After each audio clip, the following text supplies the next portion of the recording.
homeland, he enjoys a near godlike status. Great players hail him as a batting genius. He is intelligent and handsome, yet decency and humility are his watchwords. Still one of the finest batsmen in the world today, Sachin Tendulkar is one of ESPN's legends of cricket.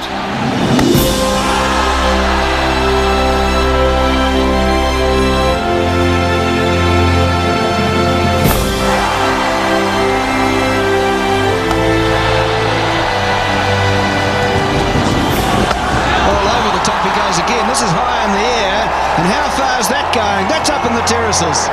Eden Park, Auckland, March 1994. On a seaming wicket, Sachin Tendulkar was promoted to open the batting in a one-day international against New Zealand. He made 84 from 49 balls. As they're all getting to their feet for one of the great one-day innings you will ever see. Tendulkar will go down certainly in Indian history, I think, as probably their best player. And there have been some very good ones, but this modern Indian generation, where they've been able to see him play all his cricket on television, I think will result in him being remembered forever. And he's going through the covers again, and that's another four. Well, where can this man hit them? He can hit them everywhere. Child prodigy, I think, is one of those very few great players who started off looking special. You know, at the age of 14, 15, anybody who saw him realized that he was a child prodigy, and he never let anybody down. You know, we had huge expectations when we saw him the first time, and Indian expectations can be quite, you know, heavy and sometimes could be a little impractical as well, but he fulfilled all those expectations. And look at that, just straight down the pitch. This man is a wonderful player, and we're seeing the best of him today.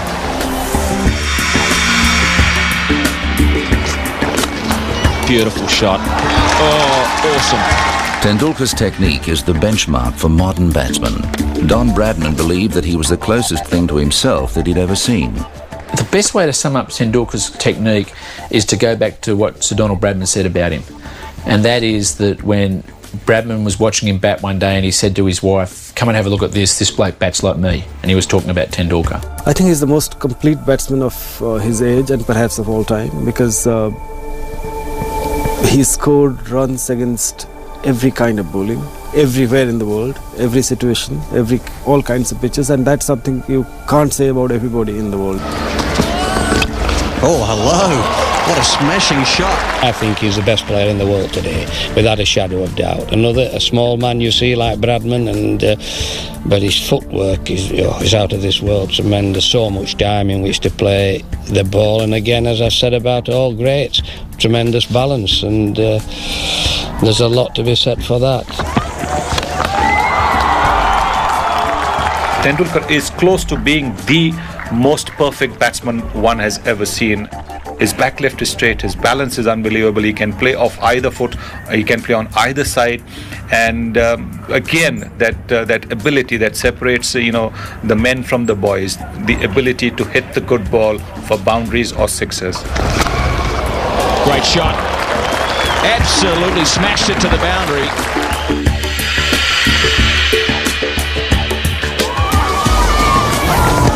All out appeal, this could be very close, he's given it. Tendulkar also influences the game with his skillful bowling and athletic and accurate fielding. But with the bat, he devastates bowlers and dominates games. That's a crashing shot through extra cover. Sachin as a batsman is just, you know you're watching someone special. You know that you're photographing someone who would only come along, say once every 100 years. He brought a new dimension to Indian cricket. You had a Gavaskar on the one hand who grind bowlers out and who brought a lot of pride for us as a world-class batsman. But suddenly here was someone who's taking attacks apart. And I think Tendulkar was a product of his generation. He came in when India were a prouder nation, India as a nation had greater self-belief. And he came in at a time when India was looking for that kind of hero. Oh, what a shot. Gora stand up and pour it. A beautiful on drive. Charging and playing it over mid-wicket. This incredible star who is, you know, sometimes they say the stock market would have gone up with Sachin's performances. You know, the whole Indian, you know, population, you know, wanting him to succeed, and going around with that on your shoulders for 20 years, you know, that is, you know, the most amount of pressure, you know, a cricketer can seriously have on his shoulders. So everyone would just say, you know, he's been the most phenomenal technician, but the hunger and drive and passion the guy has had to have that longevity is phenomenal. Pulls it away through the onside. He's heading for another one.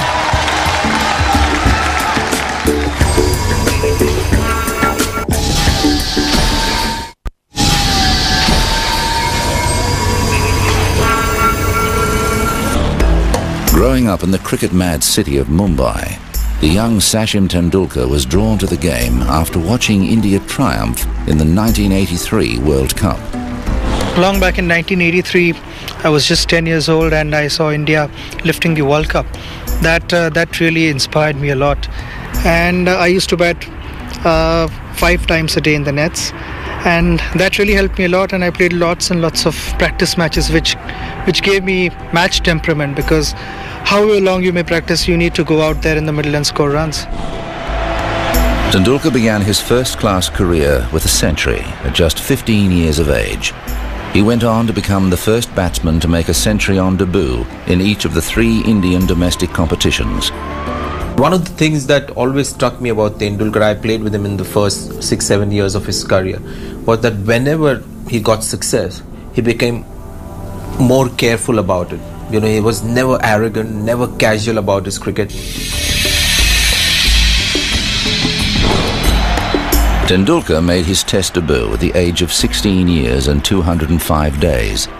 He faced the challenge of playing Test cricket at such a young age with remarkable composure. The day he got into the Indian team, he started batting in the nets. He looked so good that everybody knew that this fellow is going to go very, very far. When he was technically sound, he had very cool head on his shoulders. And it was, you know, like the way his body language and the way he behaved. It never looked as if he came into the Indian team for the first time. Yeah, I was terribly nervous. I didn't know what was happening around me. I thought for a sec it was a school game going on, and I batted like as if you know, one would bat in a school game, which is that particular moment I can never forget, because I felt this was the first and the last Test match of my career. Struck away down the offside. That's a beautifully hit shot by Tendulkar. Following his debut series against Pakistan, Tendulkar toured New Zealand in 1990 and made a lasting impression. Pushing and running, and that will be his 50. Applause ringing out for Sachin Tendulkar, his 3rd half-century in Test cricket, the 16-year-old. Can you imagine a 16-year-old kid scoring 80-odd in a Test match? I mean, you cannot. That's how good he was. That's how freaky Sachin Tendulkar was and still is. And he plays a crunching shot square of the wicket on the offside. Might get cut off. No, it's not.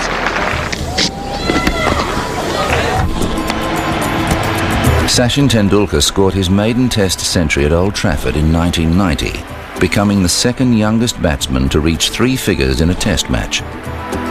It was remarkable not only for the fact that he was still a teenager when he made 3 figures in a Test match for the first time, but it was also remarkable because it was a very significant innings in that it helped India save the Test match. Tendulkar showed a remarkable degree of maturity and played a really top-class innings.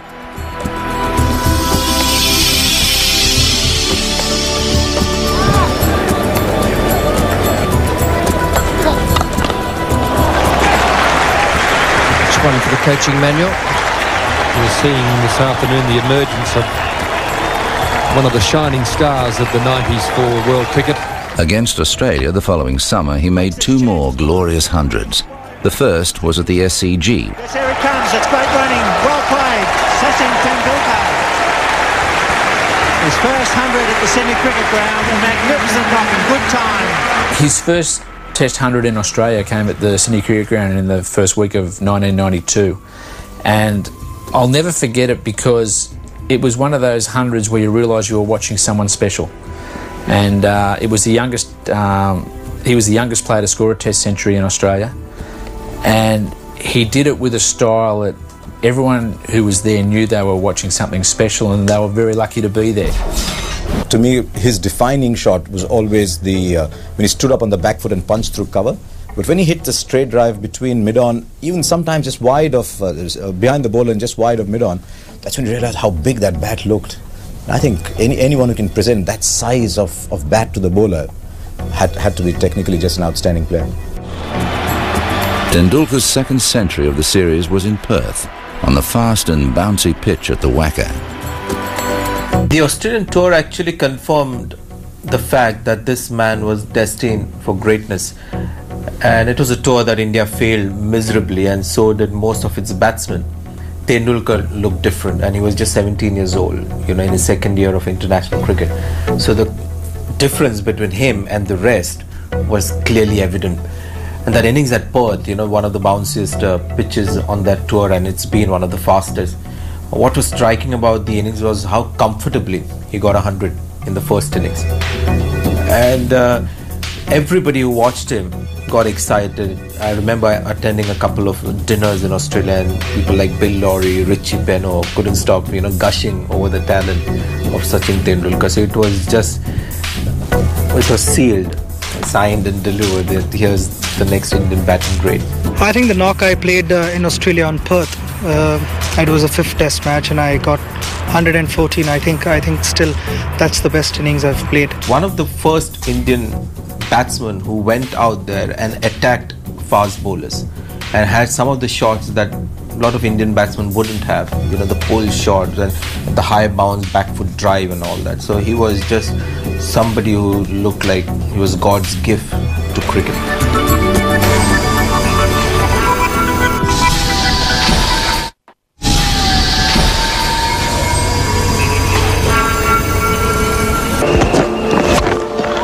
That's a magnificent shot.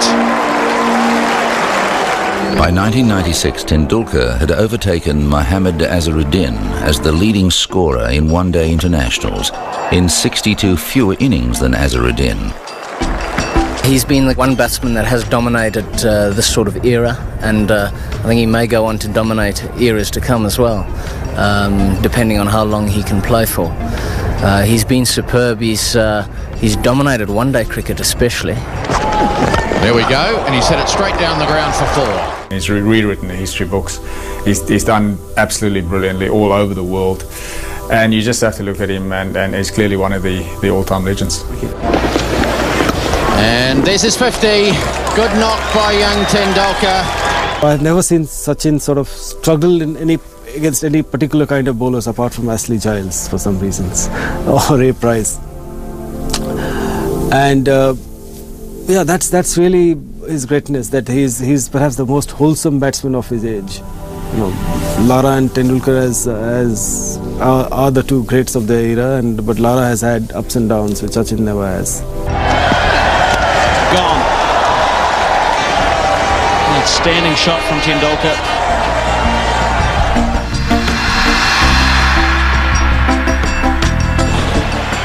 '96 also saw Tendulkar assume the Indian captaincy.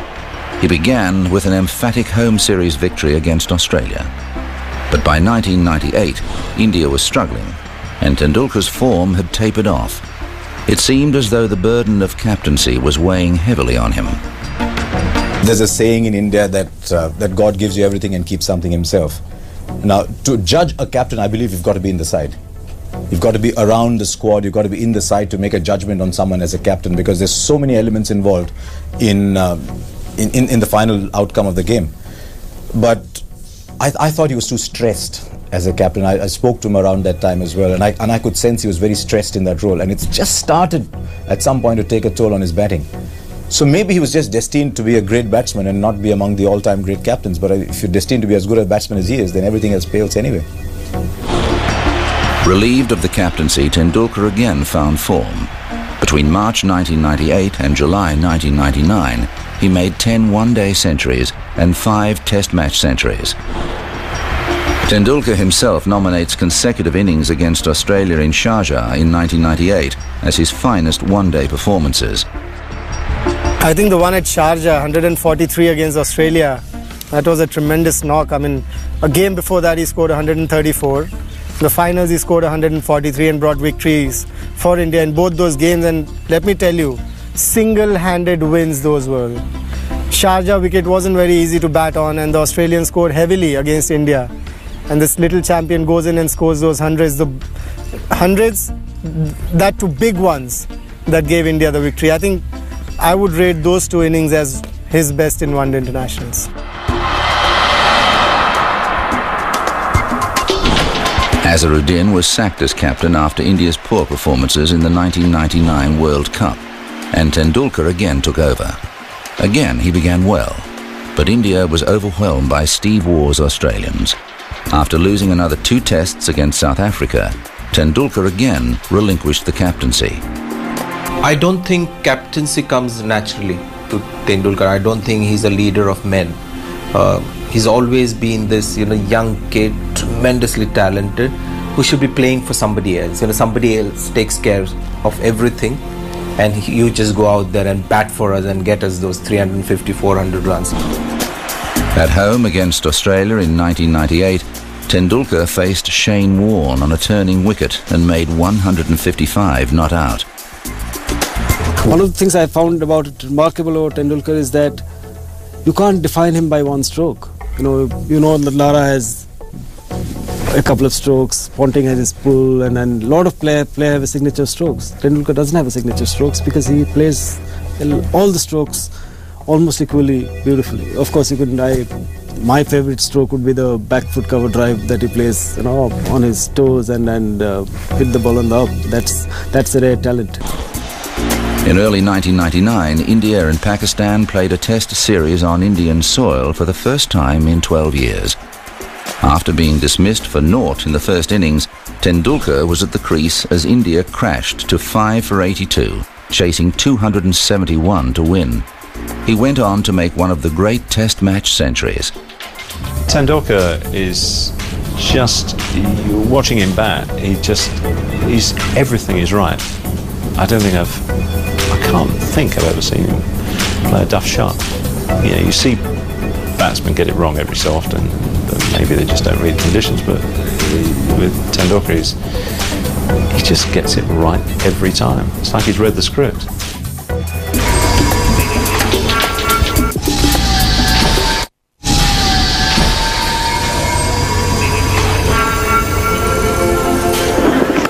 It's a big shot, a very big shot indeed from Tendulkar. 1 bounce, 4 over extra cover. Tendulkar's popularity in India is unprecedented, but despite the enormous pressure, he retains his humility and dignity. Back home in India, it's a little difficult to move around freely. People love the sport and the sportsmen, so it gets a little difficult. You don't have your privacy. Well, that's a price one has to pay for it. But looking at the other side of the coin, I feel it's the love and the good wishes which when you go on the ground, you have 100,000 people cheering for you, praying for your success. That it does help, and it means a lot to me. Over a long time, he's been under scrutiny, under the spotlight, and you can never really look back and say he's done anything wrong. So he's dealt with it particularly well. Oh, he's like a god in this country. I mean, he's treated like a god, and he behaves like a god as well, literally, because a person with so much of expectations, with so much of pressure on his head, you never see him lose his temper. As I said, he would, if anybody wants to get photographed with him, he'll never say no. He is the absolute king. He rules our country, I think. He's just the love and the passion for the game of cricket in India. It's remarkable that it hasn't gone to his head. I mean, he is such a humble person, so down to earth, and again, got time for most people. I would hate to be in his shoes. Just from that side where the pressure on his time and lack of privacy in the country that he lives, it must be, really, a test of his character. But he's come through. You know, I've never seen him have an outburst on the field against an opponent with his own team side, amongst the public. So he's a person who really he's kept his nose really clean, and I just think he's got a good heart. Now in his 30s, Tendulkar's touch has barely deserted him, although he did go without a Test century between November 2002 and January 2004. Critics questioned whether he was still the master, still capable of dominating an attack. He answered the doubters with a typically belligerent, unbeaten 241 against the world champion Australians in Sydney. He came out that day. He wasn't a guy who got big scores early in his career, but he started slowly. It was a flat pitch. Steve Waugh's last Test, big occasion, great player, big score. Technically perfection, really. I enjoyed watching him bat when I played against him. I didn't want him to get too many when England were playing against him, but he did get runs against England, and you had to admire what you were watching as well, because he's just a brilliant technician. Longevity as well in a career, I mean, it is absolutely phenomenal. He probably started his Test career 5-6 years before me. He's going to finish his Test career 5-6 years after I've retired. And that sheer passion, physically, to keep yourself in good shape as well. The hunger and desire to keep scoring runs. You've got to go by statistics to a large extent. You look at the players who have the averages over 50, and they are the greatest players, in not only statistically but in every sense of the word. And I think Tendulkar's statistics there just prove his value. Brilliant. Charging over the top. How far has it gone? Has it gone far enough? It has, and Tendulkar has 100. Sachin Tendulkar is the sort of modern Indian great. I wasn't entirely sure about him. I mean, I know Bradman, as soon as he saw him, phoned up his wife and said, and Bradman told me this himself, phoned up his wife and said, you've got to come and have a look at this, because I think this is what I might have looked like. And that in itself, you know, was saying something, and that happened before I was convinced. Then I went and watched him play on some of the good wickets, and in particular I saw him play some innings in Sharjah, in one-day cricket, and he was just something else. I mean, they just couldn't bowl to him. No one could bowl to him. And he played every shot in the book. I mean, he didn't just play at that wonderful straight drive back past the onside of the stumps down the other end. He played every single shot in the book. I set myself a lot of goals, but I keep it to myself. I don't usually speak out. But it's always nice to have targets. Sometimes you reach your target, you feel happy, you want to better it. If you don't reach your target, the next time you try harder. And if you surpass your target, you want to try and score more and more runs. So eventually it boils down to scoring more and more runs the next time you go in.